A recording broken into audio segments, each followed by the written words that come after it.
to call. And as I said, joining us now, the interim president of the NAACP, interim president Derrick Johnson. Derrick, good morning. Sorry, we're a little bit behind schedule this morning, but as always, my brother, pleasure to have you. How are you this morning? Good morning. How are you doing? I'm just fine.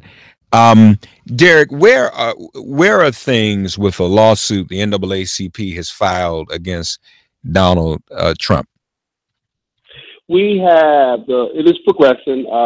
We've had requests from several entities to join us. American Federation of Teachers would like to join us in the lawsuit. Just recently, we had another entity to request that they join the lawsuit. This is an issue that impacts many individuals, and what we're learning, because we took the lead, other organizations have done assessments and now recognize how extensive this impact is. When you have individuals who are their members or their employees who will be impacted because the current president is so myopic and concerned about the former president looking better, that his whole mission is to undo all of the good initiative that the Obama administration put in place. That seems to be his obsession, doesn't it? But, you know, you cannot govern a country out of spite because the person that was in office before you, you've decided you don't like. And the policies that you pursue are policies that impact Americans across the board. And what's ironic is when the assessment was done on the most recent reversal of the Affordable Care Act payments to insurance companies, right? Those who will be most impacted are the very individuals who voted for him. Yeah, yeah, you're right about that. And also the very reason I think we know too, Derrick, that Republicans never did repeal and replace. I've been saying over and over again, it was sort of a Roadrunner, Wile E. Coyote scenario where it was an entertaining cartoon for everyone, but they never intended to repeal and replace because of the way it would impact their very own constituents. So it was better to let their own constituents think they were going to do something, but then not really go through with it because it would negatively impact their constituents and they would very well be voted out of office.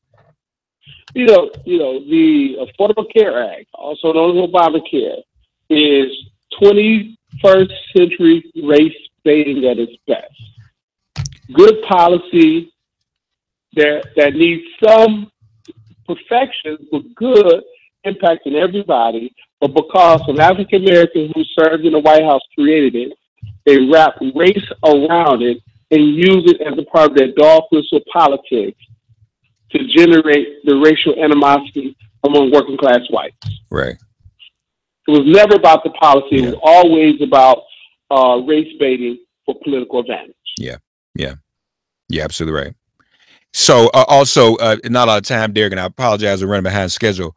The NAACP listening tour is ongoing. We've not talked a lot about that, but in a nutshell, you and the esteemed chairman of the board, Leon Russell, are going to different cities around the country on a listening tour to really assess the state of the organization, the needs, and the agenda for the local units and branches and state conferences, correct?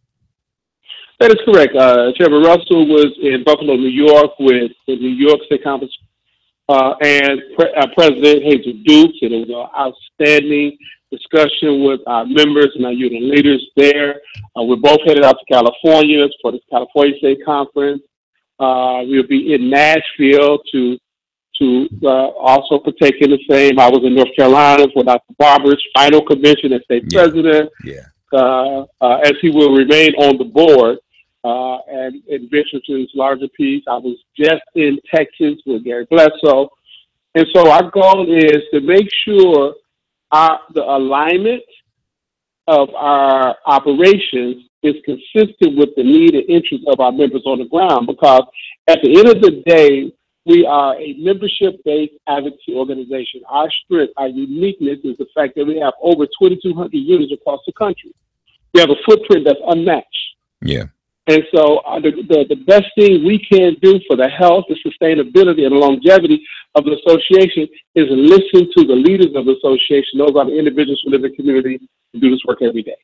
October 26th, the next stop on the listening tour will be in LA. For those of you in the Los Angeles area, and that's at the LAX Marriott in Los Angeles, 5 to 7 Pacific time.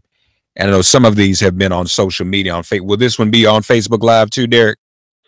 I believe so. I don't know all logistics, but as soon as I get that, okay. Next week, Martin, we'll talk. I will let you know. I think we did NBC Black one time, Facebook Live.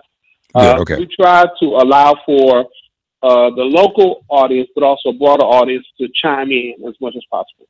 All right, outstanding. NAACP.org, the oldest, the boldest, the most discussed civil rights organization in history, NAACP.org. And thank you, Derrick, for that update on the lawsuit as well. Thank you. We'll talk next week, my brother, okay? Take care. All right, take care now. 866-99-SIRIUS, 866-997.